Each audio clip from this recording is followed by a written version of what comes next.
I'm Josh Webb, one of the co-founders of the Breezy Company. The Breezy Company is a marketing subscription that exists to make your online reputation what it needs to be as really as good as we know your business is.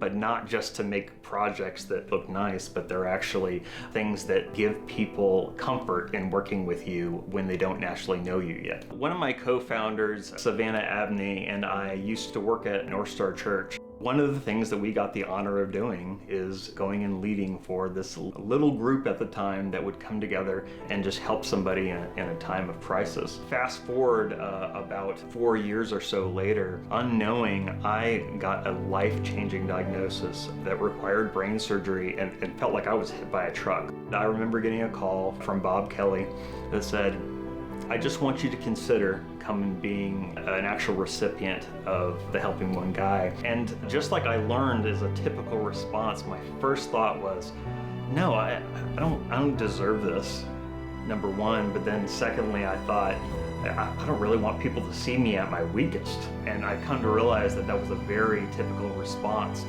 When I attended that dinner, I could barely speak, but I had people that had known my whole life.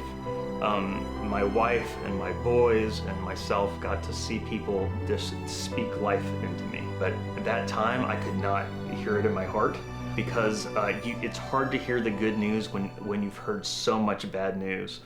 And it gave me a lot of compassion for people that are going through lots of different struggles because I knew to a certain extent what it felt like.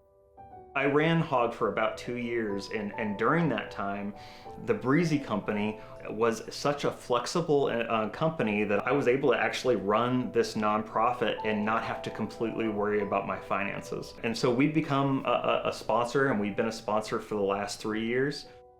It's hard to understand how much one of these crises can affect somebody's heart and affect somebody's hope. And I heard over and over again, the dinner was nice, the money was great, but the part I can't get over was the actual experience of the dinner, of what it did when somebody poured that kind of hope into me again.